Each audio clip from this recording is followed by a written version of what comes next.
Galen? Galen? Galen? Man, he disappears right when you're about to talk about metal bands.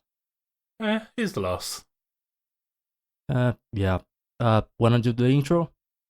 Sure, let's talk about when known bands write music for video games. Welcome to the Music Arcade.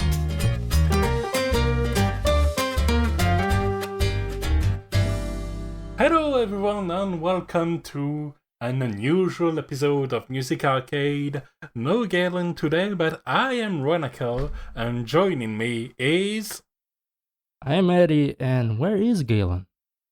Well, he's on the move between a hotel and an island, or something like that. Quite literally.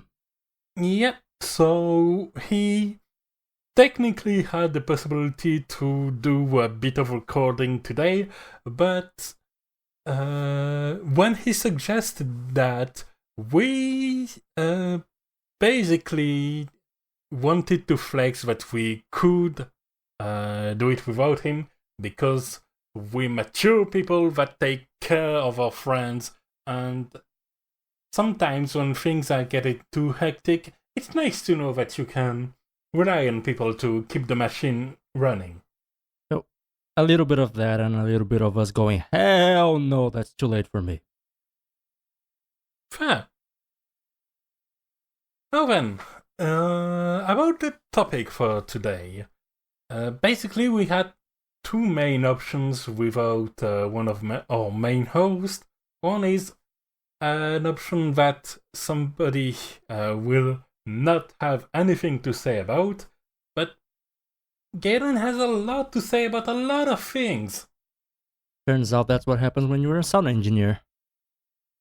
Which leaves us with a possibility B, which is a topic that is something that we can both talk about, and that has enough material that we could fairly easily do a follow-up episode one of those days with a different angle or more things to talk about. So that's what we're doing. Yeah, for full transparency, this topic, I think I came up with it last year or whenever it was that Microsoft announced Hellblade 2. And I just went, okay, there are three big folk artists doing music for games now. I want to talk about that. Yeah, and then I was like, I'm going to hijack your topic because it's not just folk artists. And I went, screw that, I'm going metal because one of those games, which was my main topic, hasn't been released yet. So, you know. Imagine talking about games that haven't been released yet. Or maybe wearing shirts about games that haven't been released yet. I'm wearing a Final Fantasy 16 shirt for those that listen to the audio version, which is most version but the live recording. Yeah, I was wondering what version of Final Fantasy that was. Yeah, no, it's with the recently released Uniqlo collection, where they surprisingly had some Final Fantasy 7 in stock too. That happens sometimes, I guess. Anyway, enough about fashion. Let's talk about music. As I said before, and as we said in the intro, we are going metal. First, this band, when I first came across them, I thought they were like just a band doing their own stuff and being licensed by the devs. The devs in question being Remedy Entertainment, known for Alan Wake and Control. Yeah. Yes, I mix it up with a game that comes after. Yes. The Alan Wake Control guys. Yeah. And to my surprise, I learned later on through members of a music-centric Discord server that the band actually they do exist in the real world, but they go by Poets of the Fall in the real world. In the games, they go by Old Gods of Asgard, and the sound is fairly different as well. They're much more melodic in the real world. So they basically have a video game music persona. Pretty much. I think the story is that in Alan Wake, there are two guys called, I think, Tyr and Odin. I might be misremembering which Nordic gods they chose. The implication in the games is that these two guys are like supernatural beings, and their music itself is magical. To the point where in the game Control, their music breaks apart the power of a supernatural item, so you can traverse a maze that you are not supposed to be able to traverse through. So it's an interesting take. I'd Yeah, and say. it leads to probably one of, if not the best sequence in the game, as you're just in a pretty chill game with some intense moment, but nothing too prolonged. Where you have a purely prolonged action sequence with that music blasting, and it's amazing. I've been meaning to talk about this for ages. Yeah.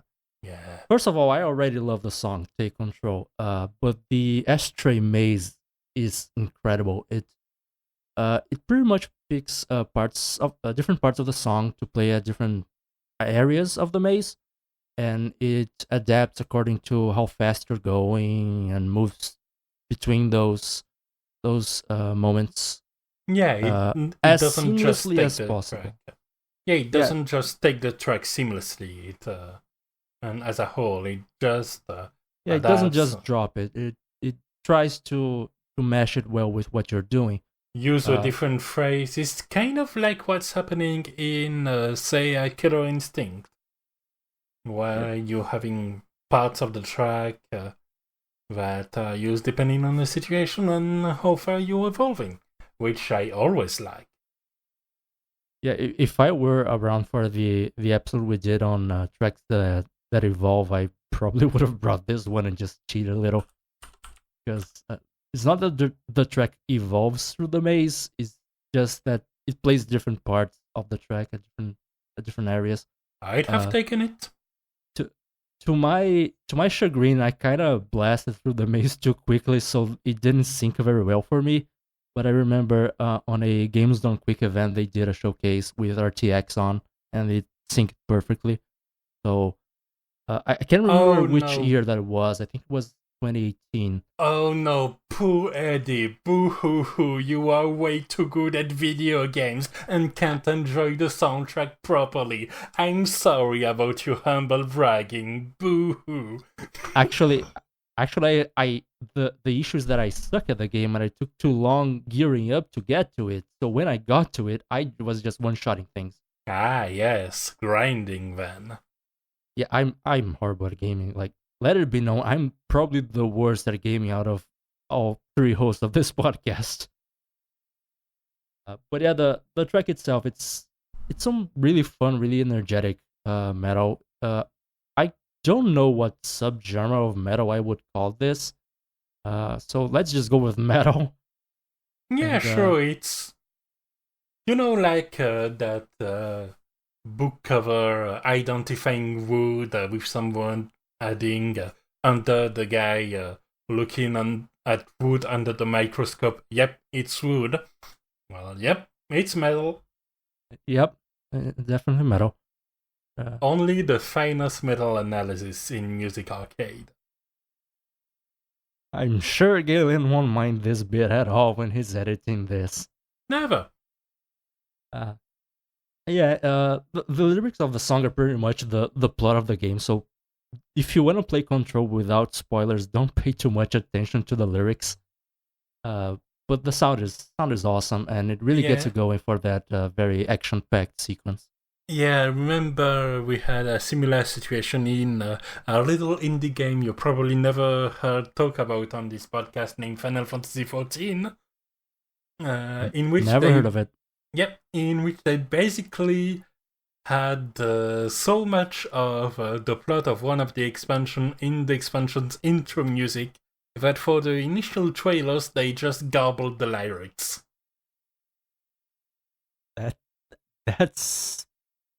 That's special. Yeah, but I think one of the points this drive for this situation with Take Control is that it shows that It's clearly something that has been made for this game. Yeah.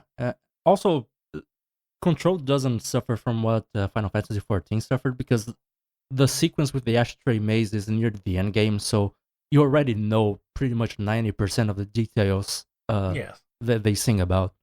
also true. And incidentally, a cool part of that game, when you finish this maze, the song ends and Jesse Faden, the main character, takes the headphones off and goes, "That was awesome." And I was just like, yes, it was.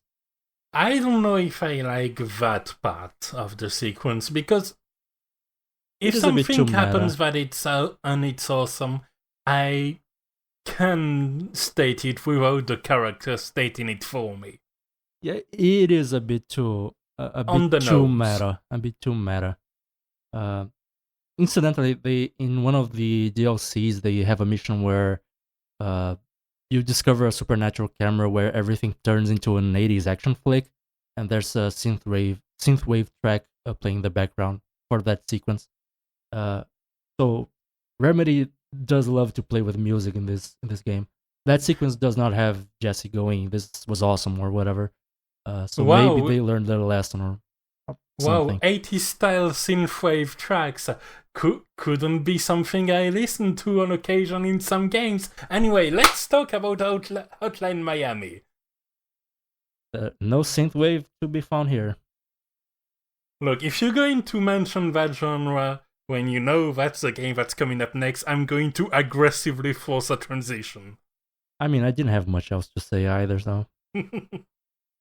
Anyway, Hotline Miami.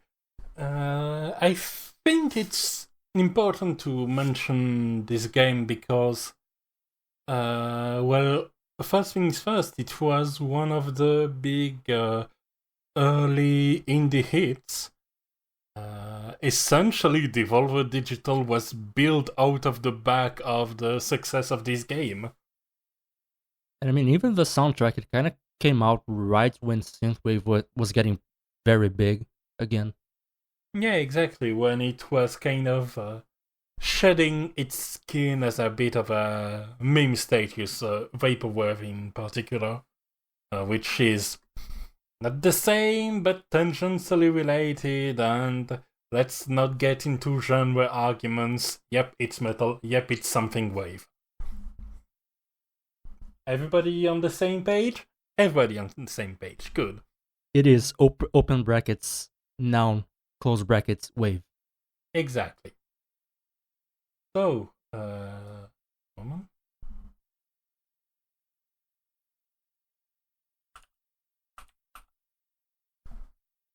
I should update the topic when we are talking about the topic.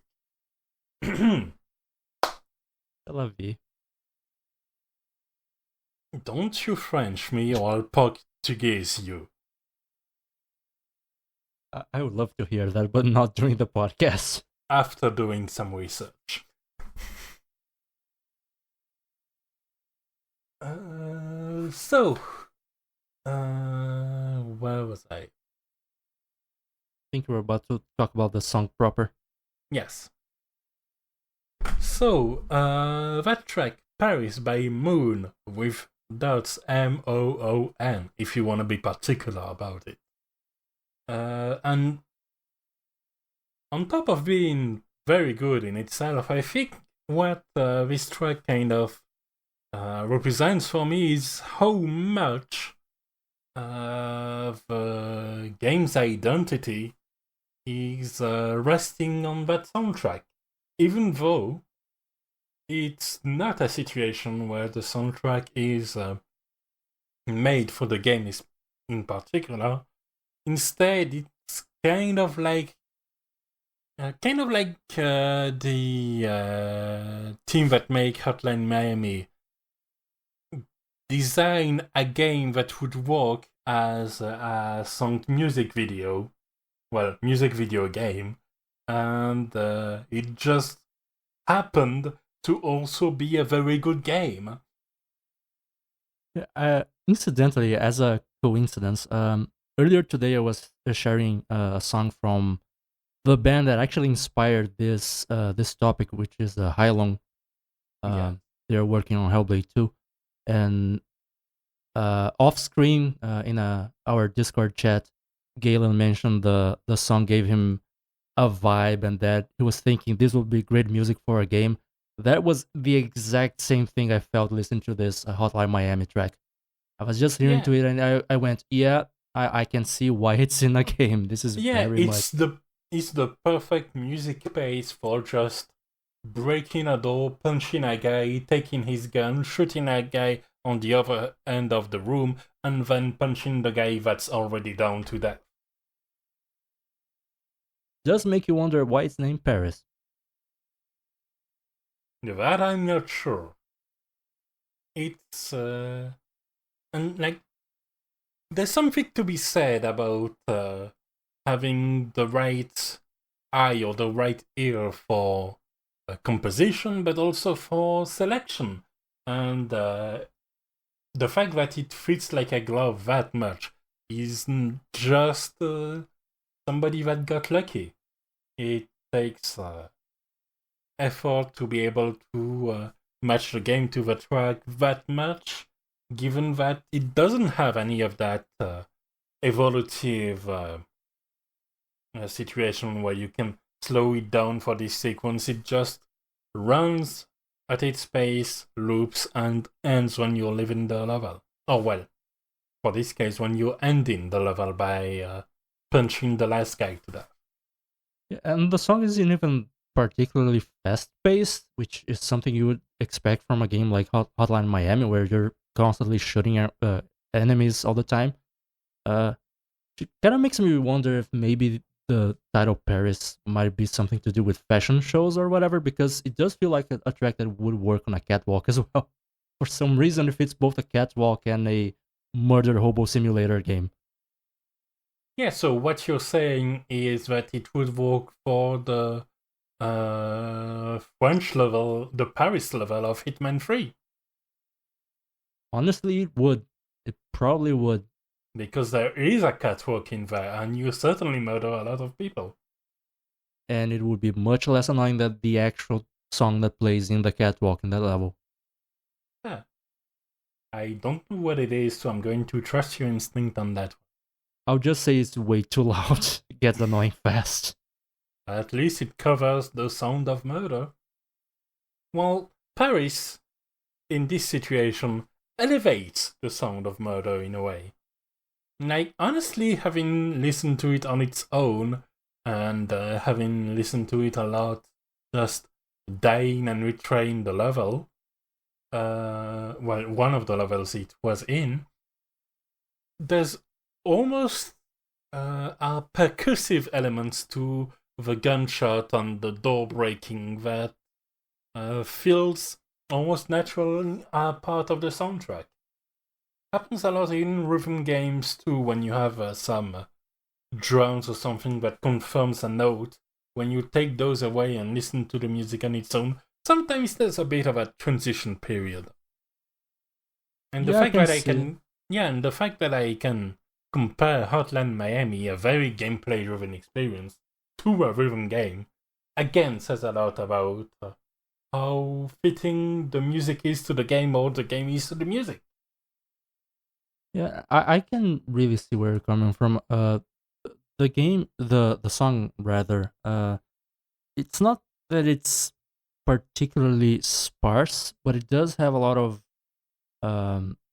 room to breathe, let's say, where you could add those sounds from the game, and it would feel like it's just part of the same thing. Yeah, it has those breaks, and honestly, given that how you actually play the game a lot of time before you can like speed run through everything is okay, you go through a door, you do your thing, and then you take a moment and you watch and plan what you're going to do next.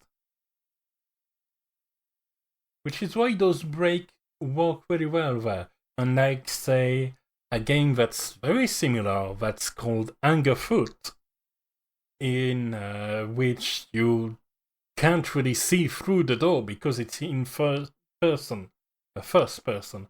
So you just go, kick, and do whatever you can in this situation, which is why for Angerfoot, they play essentially hard bass. Here, given that you have this possibility of reflection, of planning your next move, having those slower times, even if Galen doesn't really like the stop and go style, I think it's fitting. And he's not here to contradict me, so that means I'm objectively right. He's not here to complain today. Yay! No. We love you, Gale. Let's move on to the next track. Yeah, this one was a bit of a surprise when it first got announced, and it was another one of the bands that first inspired this topic. It's a band called The Hu, spelled H-U. It's this one is a metal band that I can't pinpoint the subgenre. They're a folk metal band. Not to be confused with the psychedelic rock band The Who from a while back. Of course. I don't know why they went with similar sounding names, but that's a matter for another time. They kind of made the rounds back in 2018 when they first dropped 2 singles, and then EA was making Star Wars Jedi Fallen Order and went, wait, we like that. That sounds exotic. We want you to sound exotic in our game. So they made a song that is pretty much the same style as the band's usual material, but as is to be expected from Star Wars, it's not in Mongolian as opposed to their actual music. This one is in a made-up alien language, I believe. Yeah, but even with that, you can definitely draw a straight line between the Fallen Order songs and what they've done before.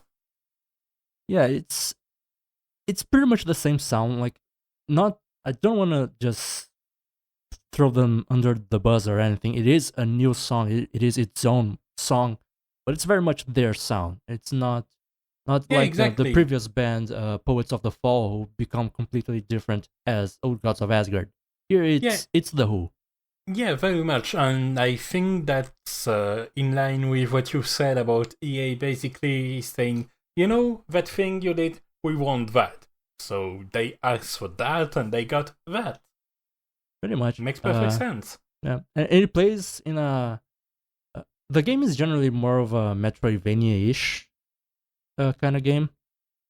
But there's one area, because of story reasons, you get thrown in an arena, a closed space. You're fighting waves of enemies. There's not much room to breathe, and there's a metal track. Makes perfect sense. While the rest of the game is mostly just orchestral stuff, as one would expect from a Star Wars game. Yeah, and I think it was enough of a hit with fans that something similar was done with Lego Star Wars: The Skywalker Saga. I cannot tell whether the song used there is at all related to The Who, but there is at least one sequence that I've come across in Lego Star Wars where they play something that sounds like folk metal with Mongolian throat singing. So it's kind of becoming a thing of the franchise now. I unfortunately cannot tell. I haven't played that Lego Star Wars yet, but I certainly want to because it looks pretty nice. I would say it's fun, though the story mode does get repetitive.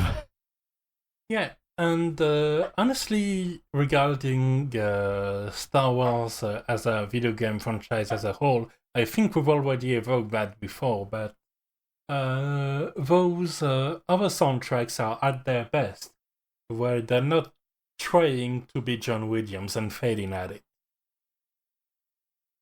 unless they are literally John Williams, like in the Battlefront series. Yeah, but what I'm talking about is the other situations. Basically, I like the ones that have their own musical identity. That's why to take a series example rather than a game example, the Mandalorian series works so well because it takes its own kind of alien westernish sound and makes it work for the purposes of the tone of the stories it wants to tell, except when it doesn't want to tell it. Looking at you, Book of Boba Fett. Boy, I am annoyed by that series so much. Yeah, this game as a whole doesn't really have its own unique sound identity, I'd say. It sounds very much like a Star Wars game where you play as a young Jedi.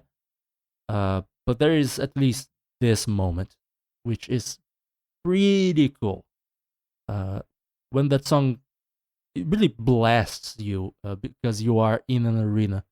It's a really cool moment and not something you usually expect from a Star Wars game. Yeah, exactly.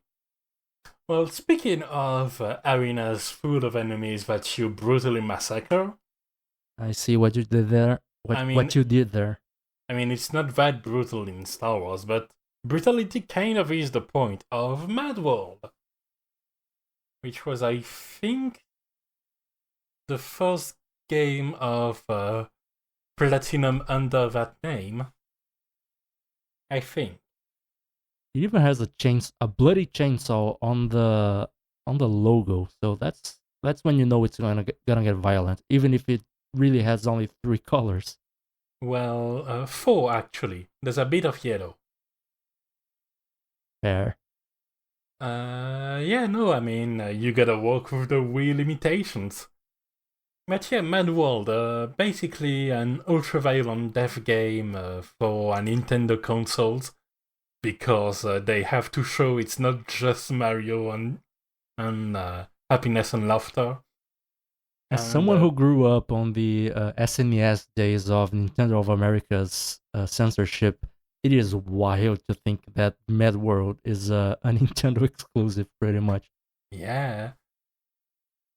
And I kinda love it for it. Even Anarchy Reigns, which is its sequel / spiritual-ish sequel, came out on PC eventually. And it certainly has a similar soundtrack to MadWorld, which is the one we're going to talk about because, boy, is that soundtrack notable as well.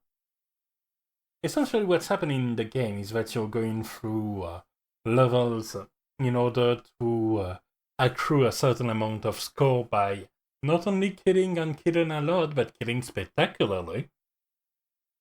Many games included. And once you have enough points, you get to the boss sequence, which is, I'd say, the meat of the game. The scoring part is the potato, for those that are following this metaphor. And so, during the scoring parts, you get an instrumental version of a song, and then during the boss sequence, you get that song, but this time with lyrics. It's kind of like how they worked in the boss sequences in Metal Gear Rising Revengeance, except on a broader scale. I just watched Jacob Galler's video on Metal Gear Rising, and I was just thinking, it's like that. Like the game can contain how cool it gets, so it needs lyrics now. Only the instrumentation can't cut it. Exactly. Second.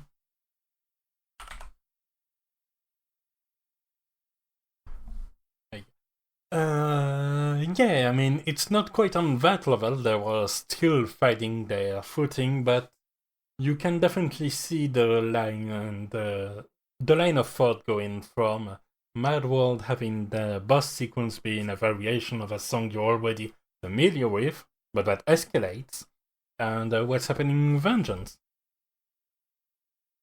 And as for the type of songs themselves,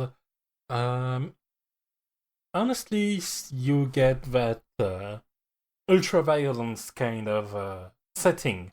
It's basically walking on blood and gore and spikes and armed chainsaws. And so there's this excessive grit that is played out by some very punchy songs. You've got a little bit of metal here and a lot of rap, which prompted them to take already established artists. In the situation for this track come with it, Doujah Raze. Warning, by the way, if you're going to listen to the track alongside or after the episode, the lyrics are not exactly all public. I was about to say we tried to keep the podcast PG or PG-13. Yes. The song does not try that. It does, yes. It does not the care. Game, for that matter. I mean, it has you playing human dartboard with bat with nails as a distraction. I would quote part of the lyrics to the song if I wanted to be mean to Galen, because he would have to bleep half of it. Oh yeah, no, like. But yeah, it's actually a fun track. I'm not usually a rap guy. Shocking, I know. But this dude has a really cool flow. I wasn't familiar with Doujah Raze before. Yeah, I mean, don't get me wrong. I am white too, but That's a way of putting it. Yes. I mean, yeah, it is. But I think from the three main roles, I'm the one that's a bit more. Yeah, sure, I'll listen to that. I won't necessarily go towards them, but I like a lot of the good tracks I listen to. And this one was kind of one of my entry points that kind of told me that it doesn't have to be the metalheads or the rap people. You can like multiple things. And isn't it so nice? White. I'm so white that I got into rap music through M.O.O.N, so sorry. I mean, at least it's not Eminem. He had a good phase in the way back years. Yeah. Anyway. But yeah, it's isn't it nice that an ultra-violent death game can bring different types of taste together so harmoniously? The harmony of murder. Exactly. Because at the end of the day, when you're going through a meat grinder, no matter what you listen to, you are weight-based. Yeah, pretty much. And on that note, and now for something completely different. Yeah, I mean, you did bring up some songs by a band mentioning Asgard, so you wouldn't be the kind of guy to bring some Nordic folk metal once again. Well, or Nordic folk songs, I suppose. That's not metal. Anyway, you go for it. You go for it. The ground is yours. Yeah, so Nordic folk. We've talked before about a game called Kingdom 2 Crowns, and as we've mentioned in a previous episode about our Oracle powers, on the week we released that episode, they announced the Norse Lands expansion, and as it turns out, that expansion has a soundtrack by an established Nordic folk band called Kalandra. I am sure that's not how it's pronounced in Norwegian, but whatever. And I should ask people from my FF14 free company. A lot of them are from the Scandinavian area. I'd imagine it's probably something like Kalandra or something like that. Sure, let's go for it. Yeah. The song in question, actually, they did the entire soundtrack for the DLC, but the song in question that we've brought on our playlist and that I brought up to talk about is one that here's my best attempt at pronouncing it. Mørke Skoger, something like that. Supposedly it means dark forest, which That fits the was a game. valiant effort. I try my best, even with French, though I suck at French. At least it's not a Romanian. Hey. But yeah, this band is actually already pretty I would say minimalistic band for their style. Usually with Nordic folk, you see a lot of some unexpected instruments, maybe things brought from like history books as historical instruments. Yeah, like it's folk. It's definitely folk, but at the same time, it's not. Literally, people from 1,300 years ago playing around a campfire. Folk. I mean, as a comparison, I mentioned Heilung just ago, and Heilung is known for having like a ton of instruments, and they make sounds with spears and shields, and they have 3 singers. One of them does growls. Kalandra isn't like that. They have an acoustic guitar. I think they have an electric bass guitar. They have I don't know the name of the instrument. It's a bowed string instrument from Scandinavia, and they have a singer. And in my opinion, the strength of the band is the singer. She is great at singing. I agree. And that carries a lot of weight throughout the music. And that carries on to the game too, because she gives a really ethereal vibe to things, which really fits the aesthetic of the game. You wouldn't think it would work that well with a 2D pixel art game, but that's Kingdom 2 Crowns for you. Yeah, especially since a lot of the other biomes I know of have this very subdued soundtrack. So bringing somebody from the outside that makes songs that by definition stand on their own can feel a little bit of a strange pick, but then I listened to what I did before with the tracks you put in our preparatory playlist as an example, and I'm like, yeah, I get it. It's present, but it's also ethereal. It's very calming, I would say, very zen, so to speak, and it's unexpected to see an indie game having an established bike. That's a loud one. Wow. I think it's gone now. It's very unexpected to see an indie game have an established band compose for their soundtrack. It's not like you can easily afford those bands. So that was specifically made for the game then? Yeah, they made the entire soundtrack, and there's 2 music videos for songs they made for the game. I think one of them might be just for the trailer because it has the lyrics, and if you've played Kingdom 2 Crowns, you know that the lyrics don't... Music with lyrics doesn't really fit very well with the game's vibe.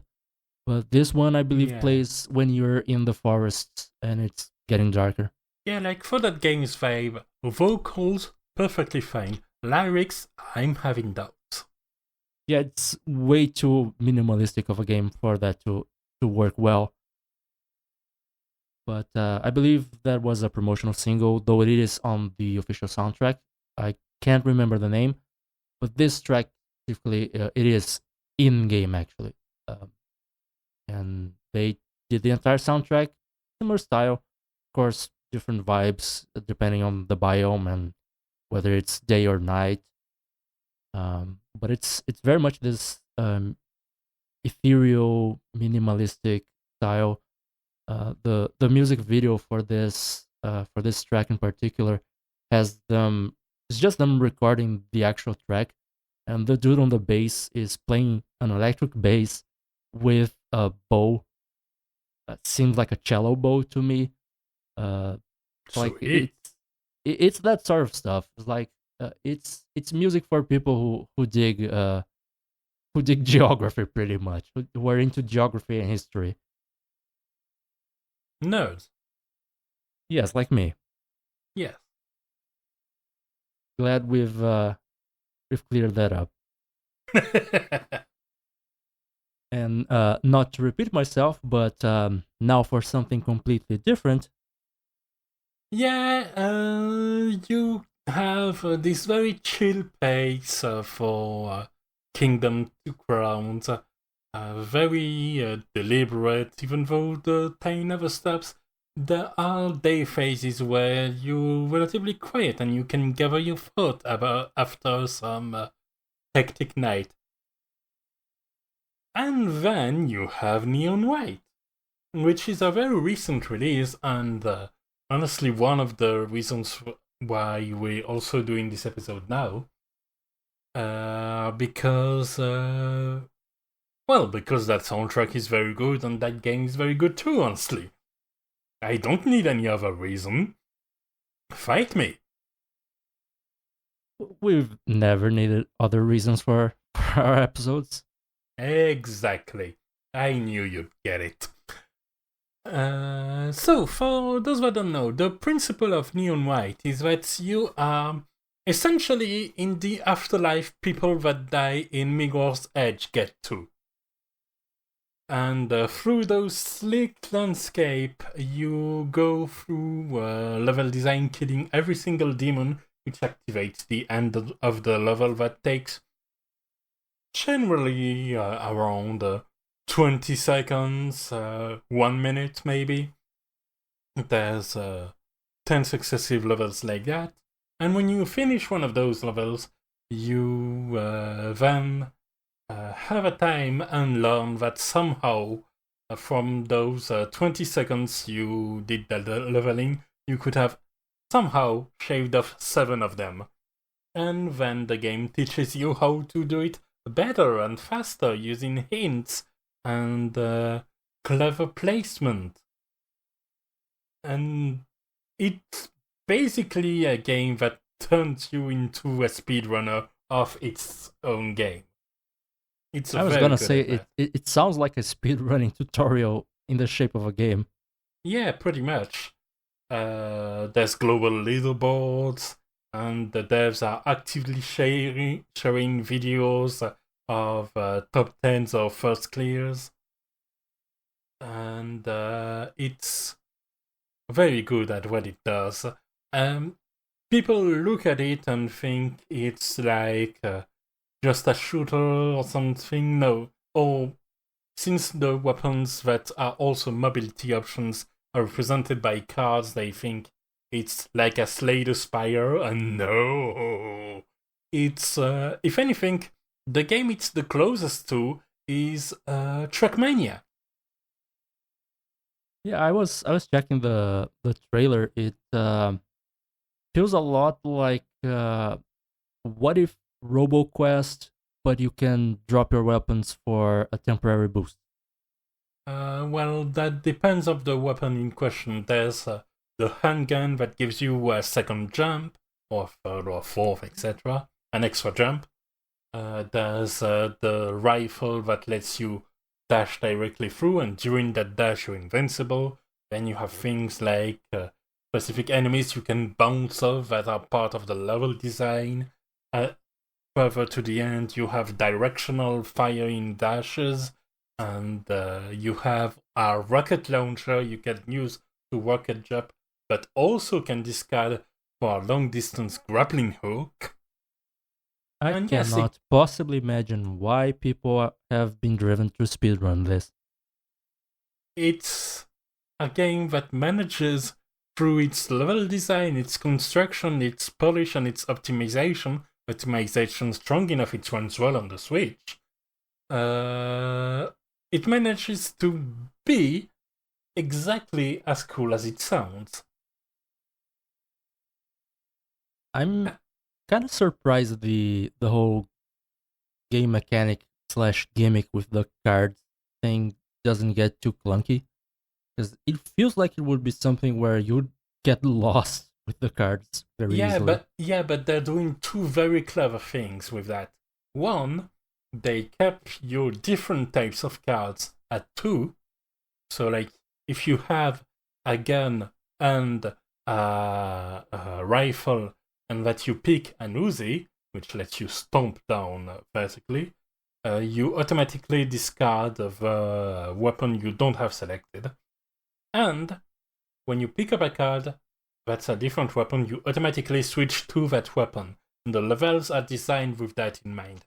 For instance, if the level has you pick up a gun and then a rifle, given that the rifle comes last, it means that you probably are expected to dash and then air jump. Sounds neat. It is very neat. Now, to get back to the music, what's happening there is that the composer named Machine Girl, which I believe is from New York, has done a lot of nice electro stuff, and this is her first time working for a video game, and clearly there was a lot of communication between her and her clients, because correct.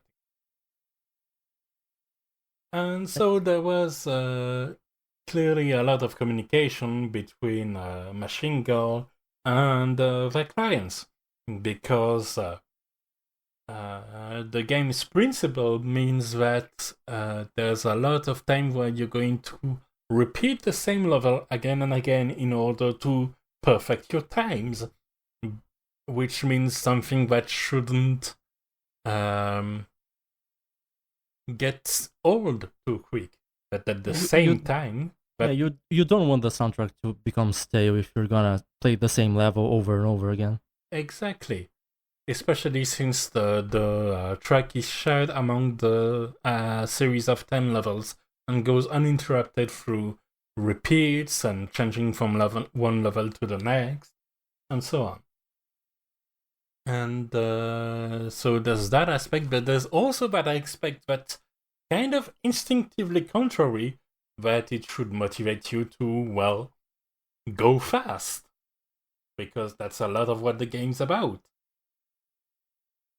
This track definitely does that. It sort of starts a bit slow, and it does that start-stop thing that Galen hates again.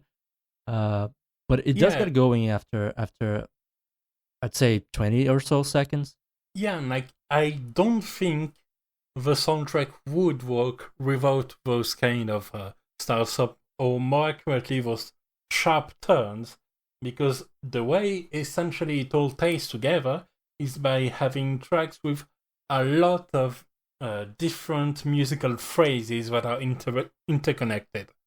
There's definitely a through line, but there's no refrain.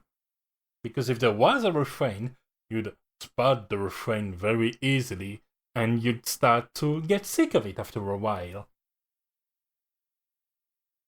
Yeah, that sounds fair. I'd say the song is not quite my style, but it has some really neat moments, and I can see how it would feel great playing to this in the background.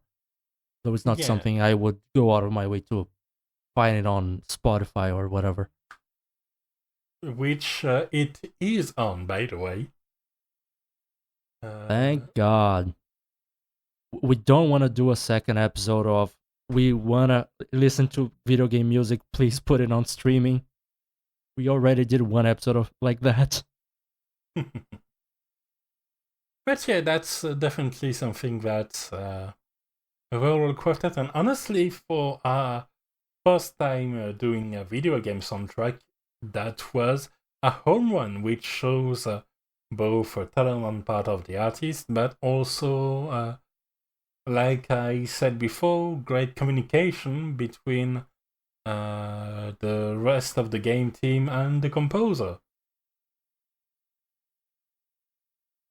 Especially since not all the soundtrack is like that. The artist Machine Girl also made the chiller tracks that are for things like the story moments and when you hanging out at the bar and those side activities that lets you immerse yourself a little bit in the story and that are mostly there to give you something to cool down a little bit before going back to a series of 10 fast levels.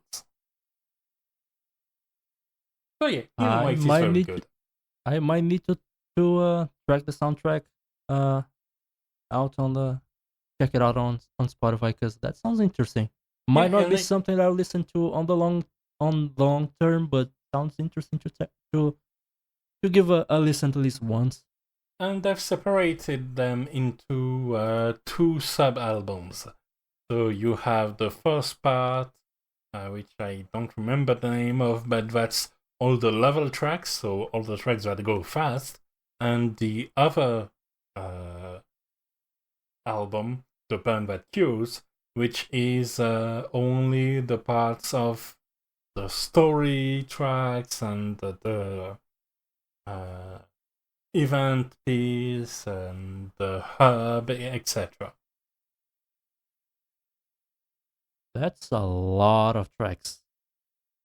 I'm checking the track list. It's like 33 tracks on one of them and 18 on the other, all by the same duo. That's a lot. They're not messing around. You don't usually see soundtracks this big for indie games. Yeah, especially for a gameplay-driven game. Yeah, and even more so an indie game that has an established artist doing the soundtrack for them, which, as we've just mentioned, is not something you see that often. Admittedly, it's indie, sure, but it's not exactly their first well-known game. It's by the people who made Donut County, for instance.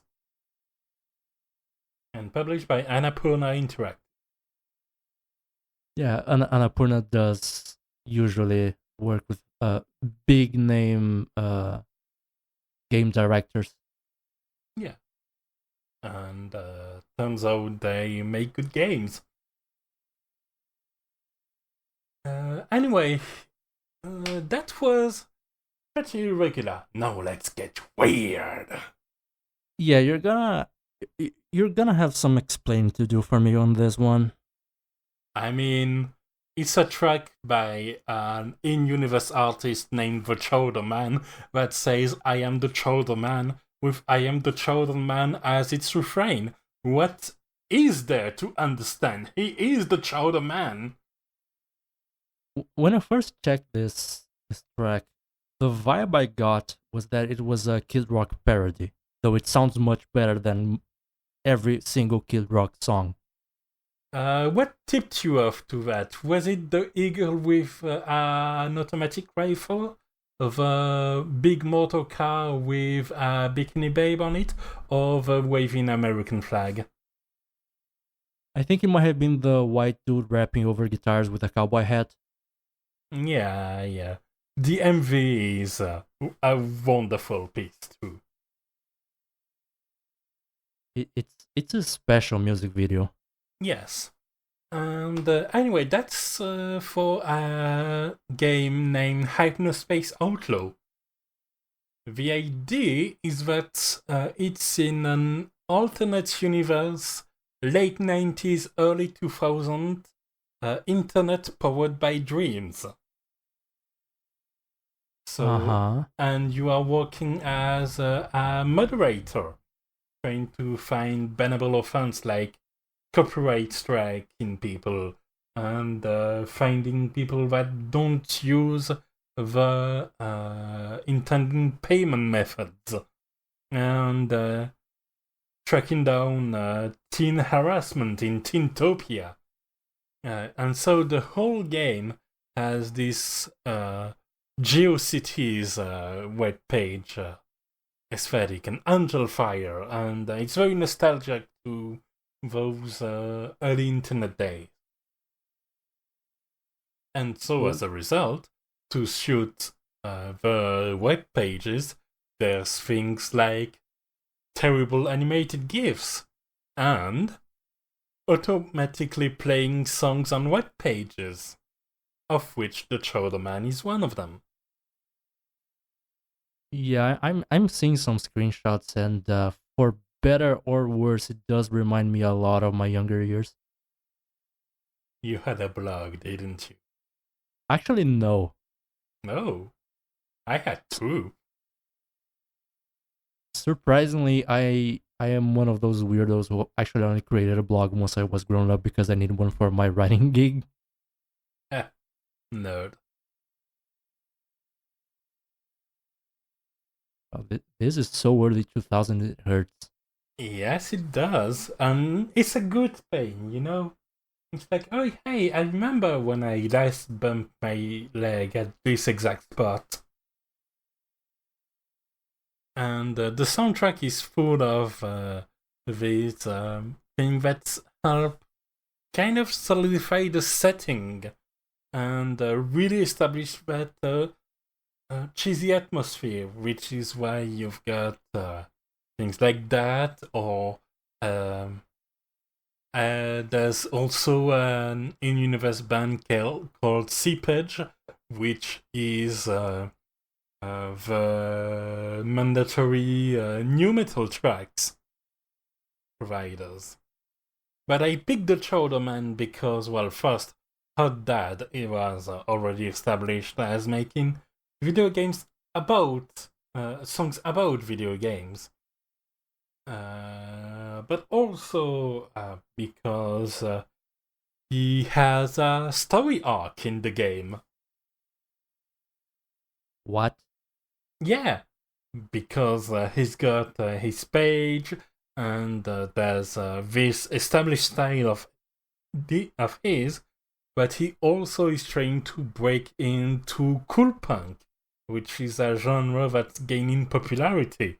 And when things happen, depending on the different time skips that happen in the game's setting and story, and I won't spoil it, but it gets into wild places.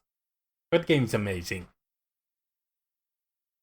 Yeah, I wouldn't expect to go anywhere but wild places. Yeah, and needless to say, I am very much looking forward to Dream Settler, the somewhat recently announced spiritual sequel by the same guy, which will be more like 2004, 2005 internet. So, pretty... MySpace. Kinda. Basically, the main internet browser icon is still looking like Netscape more than anything. Remember Netscape? I'm actually young enough that I never had to use it. Wow. Well, I am the baby of this podcast. You are little baby. And I'm almost 30, so you guys are old. Yes. In any case... That whole thing does explain a lot about what the hell this thing is doing in a video game. Exactly. Because the video game has something to say, and a way to say it that makes you check something goofier, because at the end of the day, finding the right artist for the right game is picking the right tool for the right job, even if the job is very wacky. If you're going to be a clown at a birthday, you want the squeaky hammer, not the one that actually drives nails in very well.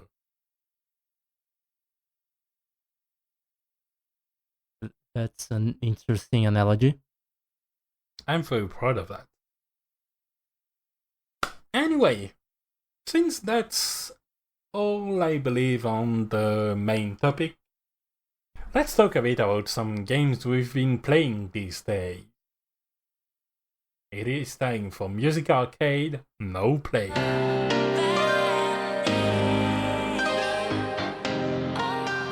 Well then, in between the previous episode and this one, I kind of spent like 2/3 of my time too busy, almost dying of a cold that comboed with my asthma. So I haven't been playing all that much. But I've been playing a few little things here and there. Kind of been going back to Assassin's Creed Valhalla because I haven't finished the DLCs and I want to make my money count. So let's do that. If you play that game under 300 hours, have you even played that game? I mean, I have played it quite a bunch, but I haven't done the DLCs, and I paid for those DLCs, so I am gonna finish them. And I've already talked about my opinion on the game soundtrack. All I have to say is the DLCs have an occasional track here or there that is a little better, a bit more interesting than the base game. But so far, I've yet to find a track that is particularly memorable, which is a first in the franchise for me, sadly. Is it the same situation as in Odyssey and the likes, where the game is pretty grounded in its base game and then the DLC go wild? For one of them, yes. There's 3 DLCs for the game. There's the Siege of Paris, which is fairly grounded, and it's about the historical siege of Paris by the Vikings. There's Wrath of the Druids, which has some wacky stuff here or there because it deals with druidic magic. And then the newest one, which I haven't yet played, but I did buy it, came out earlier this year, is titled The Dawn of Ragnarok, where you are playing as Odin during the beginning of Ragnarok. So cool. That one might have some cool songs. I haven't touched that one yet, though I do own it. Right now, I finished the Siege of Paris, and that one was okay, the soundtrack. Honestly, the game was also okay for that expansion. I think it missed the most interesting parts of the base game for me. Plus the history aspect, they butchered some things. I'm now going through. At least look forward to Fimbulventer. Yeah, pretty much. Right now, I'm finishing Wrath of the Druids, which is a bit more interesting. I was afraid that they would do based on the trailers, that they would do a whole the Picts are evil, the Druids are evil, Christianity and the Vikings are the right way to go. So far, I haven't seen that yet. I hope that doesn't become a thing later on during the DLC. There's only one Druid game that's worth it, and I'm holding it in my hands. For those listening to this, he's holding The Mystery of the Druids, which is... It's a ride. It's a point-and-click game. You should check out videos of it on YouTube. Yeah, honestly, the game's cover is the most notable part of this game. But I would say the acting is very notable for being so bad it's good sometimes. Yeah, and the levitating purple guy. God, I forgot about that. Anyway, on my end, well, I've been playing a lot of Neon White, but I've talked a bit about that, so I'm not going to double down on it. But Neon White is very good.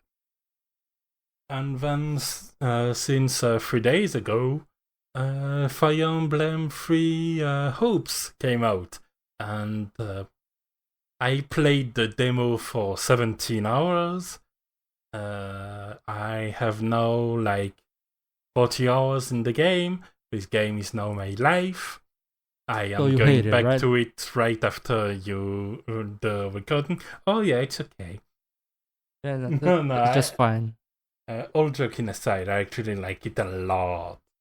It's fun to progress in it. The story is pretty interesting since it's an alternative timeline to the game it's taken and being derived from, which is Fire Emblem 3 Houses.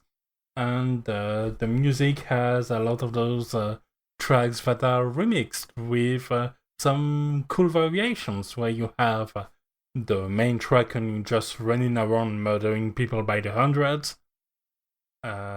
You have a chiller version when you're in the menus, and you have a more intense version when you are unleashing your awakening super mode and murdering people even faster.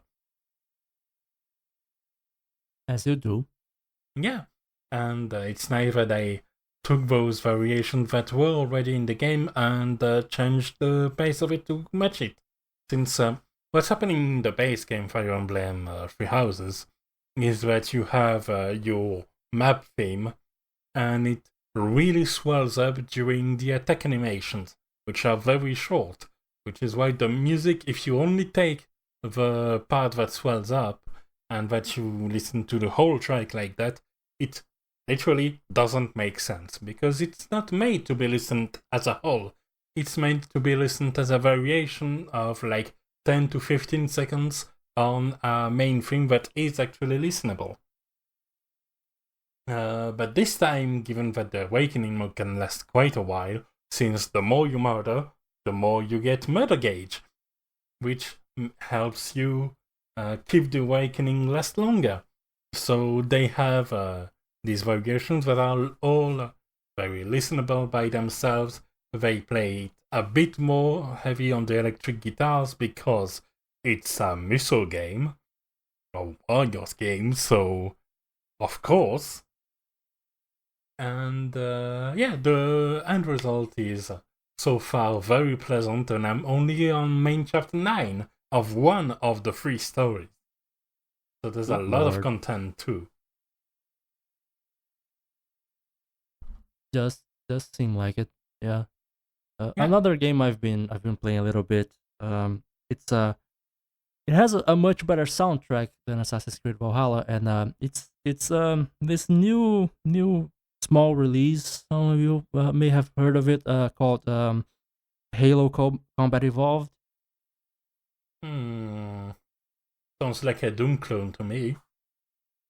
Oof. But yeah, I've since I have the Game Pass, I've been giving it a shot. I haven't been playing it too much. It's been on and off because, in my opinion, the level design hasn't aged particularly well, at least for PC shooters. But it's fun, and the soundtrack is obviously a highlight. I don't think I need to say much about it. We've already talked about it a little bit before, and for good reason. Everything that could be said about it pretty much has already been said on the internet. It's great, and I love that they went for more classical music and folk sounds in a sci-fi shooter. It's an unexpected way to go, but it works really well. I mean, unexpected, I kinda disagree, because the term space opera exists. Fair. But yeah, it's very good. It's not something you usually listen to when you're playing these games, with the occasional exception of Star Wars. But it works really well. It especially when it gets more Gregorian chant-ish. Those chants, they fit. Like, if you were to listen to that, you don't know Halo is the thing, and listen to the main theme, it sounds like something from a fantasy game, but it works really well in Halo. Yes. I of course knew the theme. I had listened to it before, but I hadn't played the game, and I didn't know how well it meshed, and surprise, it meshes really well. Context matters. Sorry? Context matters. Yeah, it does. Not that it was bad out of context, but it does help you understand. Even if the Messiah imagery around the Master Chief is a bit too on the nose sometimes. The game starts with you getting from cryonics, and there's Gregorian chant playing as you get up. I'm not going to talk about the fact that simply because it's me under M.O.O.N, and I'm so looking forward to that soundtrack. And even though I feel like the level design is we could be a bit too playing right indicative of now, when that we both have Game Pass. Why haven't we played some Teenage Mutant Ninja Turtles Shredder's Revenge? More modernized. But right now I'm still on Halo 1. I have the Master Chief Collection installed, the whole shebang, but I'm still on the first game. So what were you saying? I was putting you on the spot and asking you why we haven't played Teenage Mutant Ninja Turtles Shredder's Revenge together since we both have Game Pass.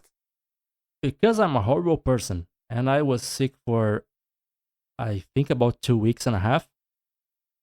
Correct. This excuse won't last forever, and you know it. I mean, I do want to play it. I have installed it.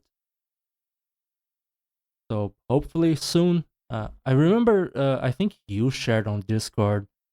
I'm not sure whether it was the main theme or a theme from. I think it was a theme from this game that is made by Ghostface Killer and which other one from the Wu-Tang Clan?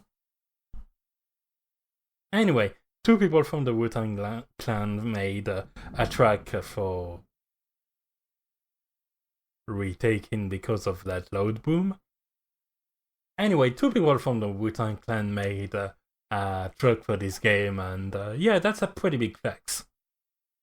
That's a really cool track. Going back to something I mentioned earlier, again, rap and hip hop usually aren't my thing, but that track is really cool. Yeah. So here's hoping the rest of the game is as good, and they do have big shoes to fill. Yeah, and we'll check that out because before we record the next episode, we'll have played it. Hopefully. Isn't that right?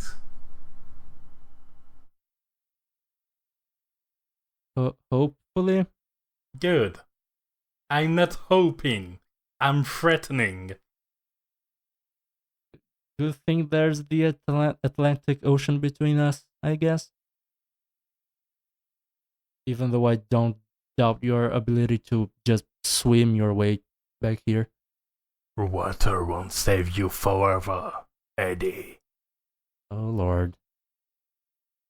Anyway, that's it for today. As always, you can check the music discussed on this episode on the playlist in our YouTube channel, and you can always get in touch with us via email on music.arcade.podcast@gmail.com or on the Discord linked in the episode description. See you next time! See ya! Well, that's the episode done. Let's get out of here. Yeah, good episode. See ya! Okay. I'm here. Sorry, guys. I just got set up in the new hotel. It was a whole process. I'm fine. Okay. What are we talking about today, guys? Guys?